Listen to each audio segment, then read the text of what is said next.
Hello again. We have an interest in you and your business. So we're running these business lunchtime talks to see how together we can put the Bible back into business. My name is Trevor Boyd. I'm the minister here in First Rathfriland Presbyterian Church. And you can find out more about us by visiting our YouTube channel. You can click down on the subscribe button to stay in touch and to get our weekly updates.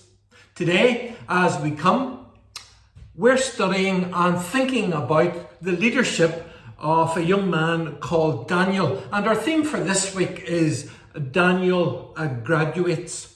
And we're going to read from Daniel chapter 1, the last remaining verses 17 to 21. And there we're going to see that Daniel and his friends, they have completed their studies and they're now before the king seeking his approval as they want to graduate. So let's hear what the Bible says. To these 4 young men, God gave knowledge and understanding of all kinds of literature and learning. And Daniel could understand visions and dreams of all kinds. At the end of the time set by the king to bring them into his service, the chief official presented them to Nebuchadnezzar. The king talked with them, and he found none equal to Daniel, Hananiah, Mishael, and Azariah. So they entered the king's service. In every matter of wisdom and understanding about which the king questioned them, he found them 10 times better than all the magicians and enchanters in his whole kingdom. And Daniel remained there until the first year of King Cyrus. These verses that we have read together here at the end of chapter 1, they are a summary of 3 years of hard study, human contribution, and the result of God's blessing upon the 4 faithful young men. Divine contribution. We see together how human contribution and divine contribution came together to provide this complete package. The young men at this stage, they were probably around 20 years plus, and now they had knowledge, they had skill, they had intelligence, and a thorough understanding of the Chaldean way of life and the culture surrounding it. They also had insight into its true meaning. They could understand what was going on. They could read between the lines. Every business, well, it also has a culture. It has a way of doing things. And businesses want their employees to buy into that so that everyone is going in the same direction. Everyone knows what's expected of them. I checked out the Amazon mission statement and it reads, to be Earth's most customer-centric company where customers can find and discover anything they want to buy online and endeavours to offer its customers the lowest possible prices. So here we have Amazon, and they've made it clear to their customers and to those who work for them what their aspiration is, what they're part of. These young men, well, they had to buy in to the culture of the Babylonian Empire. They had to understand what they were part of. It would be essential for them going forward to be fully competent so that they could deal with whatever issues they had to deal with, whatever things arose, whatever problems that they had to make decisions about.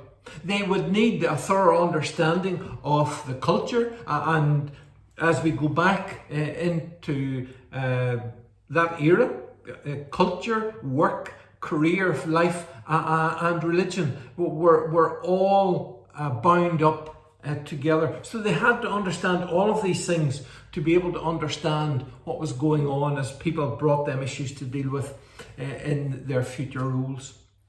God provided them with understanding so that they not only could understand, but they could discern between what was true and what was false. They not only had knowledge, but importantly, that they had discernment. They had the knowledge and they knew how to put it to good use. Sometimes we can talk about people, and I'm sure you have examples that you can think of. People, you would say that they have loads of brains, but you know what? They have no common sense. That they know what it is in their head, but they just can't get it into action. They can't get it to work out in practice. They have good brains, but they have no common sense. These four young men, they have brains and they know how to use them. They know how to put things into action. And people like that, as you well know, they're a great asset to any business, to any company or any management team. If you have got people with great minds and the ability and the common sense to be able to put what they know in their heads into practice. Daniel needed to be deeply versed in Chaldean wisdom, just as Joseph that we've studied, and just as another man called Moses before him. They had wisdom about how Egypt operated, and this helped them whenever they were in government or management or leadership in a foreign culture. Although all these four youths, they shared in an intelligent understanding of the literature of the Chaldeans, they were able to separate the truth and what was not true, or truth and false things. Only Daniel, out of them all, had understanding in all visions and dreams. Daniel had this extra string to his bow, which added value. It was something extra that he could bring to the table. And all of these things, no doubt, they helped to put him in a strong position as far as his career was concerned. In verse 18, we have a brief account relating to the conclusion of the period of study and training. There was an oral examination conducted by King Nebuchadnezzar.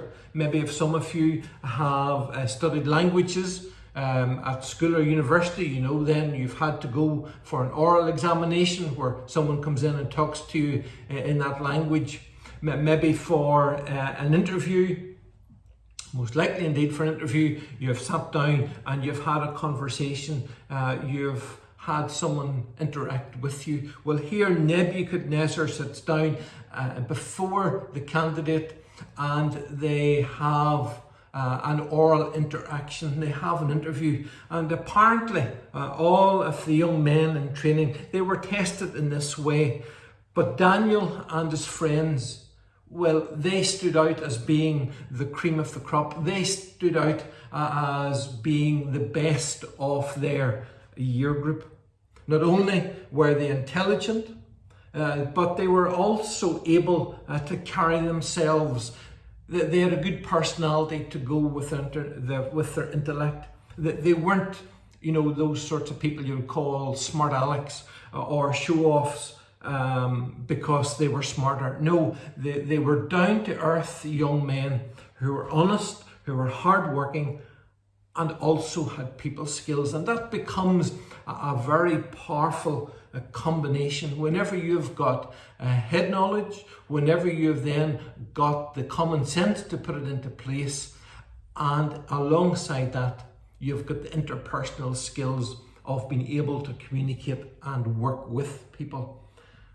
The king interviewed them with questions, and the questions were in a wide range of things on literature and on the various topics of learning.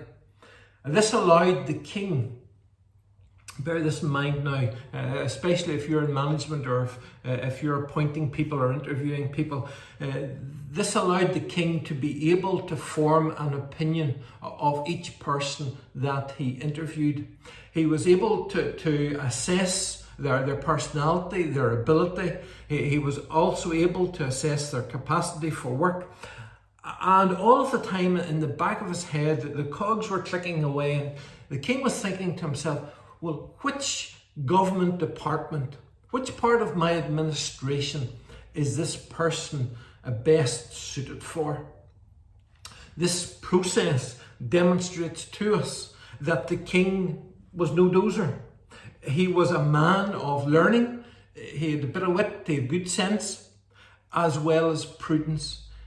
He was a good manager in that he was seeking to put round pegs in round holes. And all of us, I'm sure, are well familiar with that practice, that if we have the right people in the right position, then we'll not just get 100%, we'll get more than that, because people will feel so in love with their role that they'll feel so content that they'll want to perform beyond what they would normally give. So it's finding the right people for the right position, and the king was conscious of that, and that's good practice for all of us to think about, making sure we have the right people in the right places, and then we'll get wonderful results. The king allowed these 4 young men that he was interviewing, he allowed them to graduate with flying colours. And just like every new graduate, they were excited. They were excited to hear the news, you're hired, rather than the now famous words of Lord Sugar, you're fired.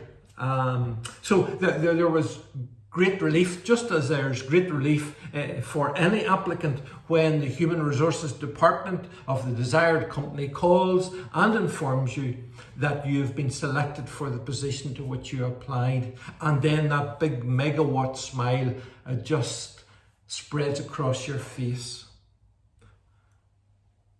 We've talked about the human contribution. There was also the divine contribution. And God, in his wisdom, he wanted to place people like Daniel and his friends at the heart of the world's most powerful government at that point in time. God has a purpose and plan that includes Christian people at the heart of government. It includes Christian people at the heart of business, whether large or small. Like Joseph, Daniel had to live in an atmosphere where stress was placed upon dreams. So like Joseph, Daniel was given the power to understand and interpret the meaning of dreams. And as with Joseph, this ability, well, it helped to elevate Daniel to the highest corridors of power within the Babylonian kingdom. 1 minute, Daniel has been awarded the job, and the next, as we read in verse 21, Daniel remained there until the first year of King Cyrus. Now, as we read that probably doesn't make much difference. It's the name of a king. But what it reflected was that Daniel lived in this Babylonian empire through a lot of years. And during that time, and during his employment and his position in government, he saw a lot of kings come and go. So King Cyrus was the last king then that he served under. And during that time of employment, Daniel faced many challenges. And just like any businesses, there are those who are prepared to spend their whole career in the one company with the one firm, while others feel that they're better served in their career by moving about quite quickly. And sometimes you can't keep up with individuals that they move from one job to the other so quickly. But Daniel stayed in the one place, and others move about. And I suppose it's whatever works for you. It's whatever allows you to be satisfied and to have that sense of accomplishment. It's where you feel happy, and it's the shape that your career takes. But as we reflect upon Daniel, we can see that he was intelligent. He worked hard to get his degree. He then had the common sense to put into practice. He then had the ability, the personality, the interpersonal skills to work with others.